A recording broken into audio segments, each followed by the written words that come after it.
Elisa is in a diner speaking to her mother on the phone, who is pressuring her to come home for an abortion. But before the conversation continues, her ride arrives, and she immediately leaves to board a shared van heading through southern Italy. Inside the van are four strangers, including Fabrizio, Riccardo, Sofia, and Mark, all traveling towards different destinations. As the journey continues, Mark insists on driving.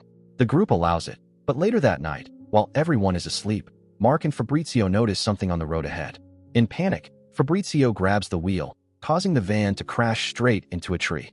When Elisa wakes up, the group is badly injured and shaken. Mark has a broken leg, and they quickly realize there is no phone signal and no way to call for help. Elisa steps outside expecting to see a normal road, but the highway is replaced by a massive forest clearing. In the center stands an old, isolated wooden house. They try to leave the place, but the van won't start. Left with no other choice, Riccardo and Fabrizio go into the forest to find help. Instead, they discover something terrifying. 3 straw figures above 5 severed pig heads, with a sign reading 3 Knights of Honor. They rush back in fear, but things get worse when Elisa sees a figure in the house window. She goes inside alone, only for a door to slam shut behind her as she steps into a candlelit room filled with strange ritual paintings. Elisa gathers everyone inside the house. As Fabrizio studies the strange paintings on the walls, something stirs in his memory. He recognizes the figures immediately. They are the Knights of Honor, a story his grandmother once told him as a child.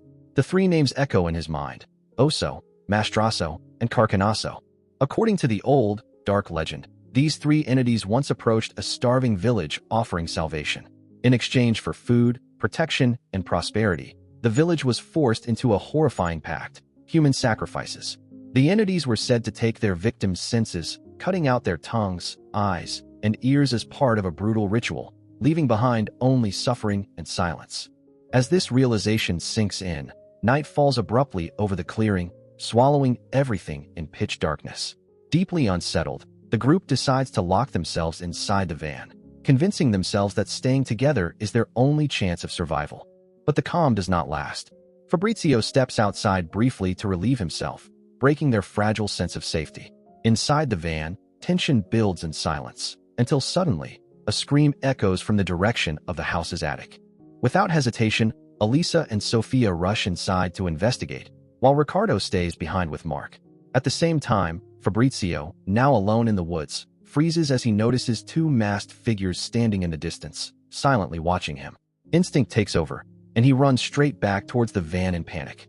Realizing the danger is closing in, he and Riccardo regroup and force their way into the house, pushing everyone inside and urging them to hide in the attic. What they find upstairs shatters everything. They discover a girl trapped in a cocoon of hay, barely alive, her tongue brutally ripped out and preserved in a glass jar beside her. The group tries to free her, but before they can process what they are seeing, a sudden red light floods the area, followed by a deafening siren that pierces through the entire house. From outside, 3 grotesque figures emerge under the red glow. Without warning, they rush the van, dragging Mark out into the open and hauling him towards the house as the others watch in frozen terror from the attic. Sofia tries to move, but Riccardo holds her back. Any resistance would only make things worse. Helpless, they can do nothing but watch in silence. Inside, the masked figures carry out a brutal act. Mark's feet are violently broken, and then, without hesitation, they gouge out his eyes and kill him. His lifeless body is discarded as if it means nothing. The red light fades. The siren stops. Only silence remains. When morning finally arrives, the survivors are completely broken. In the aftermath, they free the girl from the attic. Her name is Chiara, and she immediately clings to Elisa, as if she recognizes safety in her presence. Knowing they cannot stay here any longer, the group decides to search for a way out together. They walk for hours through the forest, exhausted and disoriented, until they stumble upon something even more disturbing. Dozens of abandoned cars scattered across the same area, as if many others have been trapped there before them. While searching through the wreckage for supplies, tension rises again. Riccardo and Sofia get into an argument. Meanwhile, Elisa finds Chiara sitting quietly inside a car, holding a diary. When Elisa opens it, Chiara shows her a picture of her family, silently revealing a life she may never return to. They continue walking, still hoping for an escape, but reality begins to twist again. No matter which direction they take, they always end up back at the same clearing where they started. But this time the van is gone, and they realize the truth. They are trapped in a loop with no way out. Defeated, they return to the house, deciding to survive one more night. They drink from a bottle, except for Fabrizio himself, who stays alert and keeps watch while the others slowly drift into uneasy sleep. Then everything collapses again. Elisa wakes to the sound of the same siren. A red glow fills the night outside. As she looks around, she realizes something horrifying. Everyone is gone except Fabrizio. She rushes outside and sees a nightmare unfolding. Ricardo, Sofia, and Chiara are surrounded by masked figures near an altar-like setup, as if part of a ritual. The figures slowly turn towards her. Before anything can happen, Elisa is suddenly grabbed from behind. Fabrizio pulls her back into the house and locks the door, trapping them inside as the horror closes in from every side. In a brutal ritual, they gouge out Sofia's eyes and Ricardo's ears, treating the act not as violence, but as ceremony. The severed body parts are then placed atop a massive scarecrow-like structure, turning the clearing into a grotesque display of sacrifice. Fabrizio and Elisa watch in complete shock, unable to process what they are seeing. For a brief moment, Fabrizio tries to calm her, but that illusion breaks almost immediately. Elisa begins to suspect they were all drugged by Fabrizio, since he was the only one who never drank.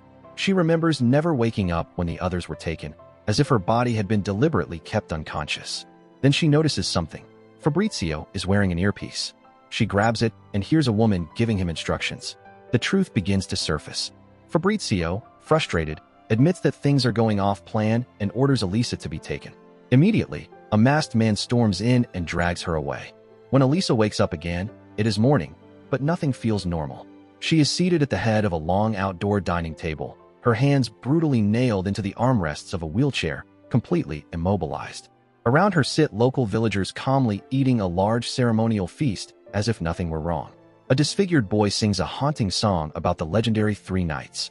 When it ends, the crowd applauds as though it is simple entertainment. Then a woman steps forward, the apparent leader of the group. She introduces herself as the local mayor, also connected to a regional mafia network. Her tone is polite, almost apologetic, but her words make one thing clear. Everything Elisa has endured was necessary, and her sacrifice is part of something much larger. Just then, a police car arrives, offering Elisa a brief flicker of hope. But it disappears instantly when she realizes the officers are not there to help her. They are only escorting the mayor away, ignoring everything else unfolding around them. Moments later, a villager wheels Elisa into a nearby production trailer. Inside, she discovers the horrifying truth. Rows of monitors displaying live footage of the forest, the house, and hidden cameras placed throughout the area. On other screens, a full crew is seen staging scenes, setting traps, and orchestrating everything she has experienced. Then Fabrizio appears on the screens. He finally reveals the truth. There is no satanic cult, no supernatural force. Everything in the forest is part of a controlled film set. Fabrizio is not a victim. He is a horror director, creating a real snuff-style horror film using real people, real fear, and real death, all funded and protected through mafia connections. Elisa, refusing to accept this, gathers her strength and painfully tears her hands free from the nails in the wheelchair. Injured but determined, she escapes the control room and begins moving through the hidden production camp. As she sneaks through, she overhears another truth that breaks whatever trust she had left. Chiara is not a victim either. She is alive and unharmed, and her mutilated appearance was nothing more than special effects makeup. Even worse, Chiara is actually Fabrizio's sister and part of the production team helping him run the film. Elisa finally reaches a weapons cache and finds a shotgun. She puts on a cult mask, concealing her identity, and sets up a camera, turning the system back on itself. When Chiara steps out of a trailer, Elisa fires without hesitation, killing her instantly. Then she moves towards Fabrizio. She tries to shoot him as well, but the gun jams at the last second. Furious and desperate, she reloads, then fires again, hitting him in the leg. Fabrizio collapses, begging for his life, but Elisa is beyond mercy now. She slowly turns the camera towards him, forcing the moment to be recorded. Then she pulls the trigger and kills him, ending the man who created the nightmare. She removes the mask, switches off the camera, and walks away. Elisa moves through the forest until she reaches a massive security fence. Warning signs mark the area as a restricted military zone, another layer of deception designed to keep outsiders away from the truth. She pushes through and finally steps out. On the other side, she finds a bright, crowded beach filled with families, tourists, and sunbathers. The contrast is overwhelming. Normal life continuing just meters away from pure horror. Covered in blood and mud, She walks through the stunned crowd as people begin recording her on their phones, unsure of what they are witnessing. Elisa slowly walks into the ocean. Standing in the water, she holds her pregnant stomach, finally surrounded by silence instead of terror. For the first time, she is out of the nightmare, but forever changed by what it took to survive it, and the story comes to an end.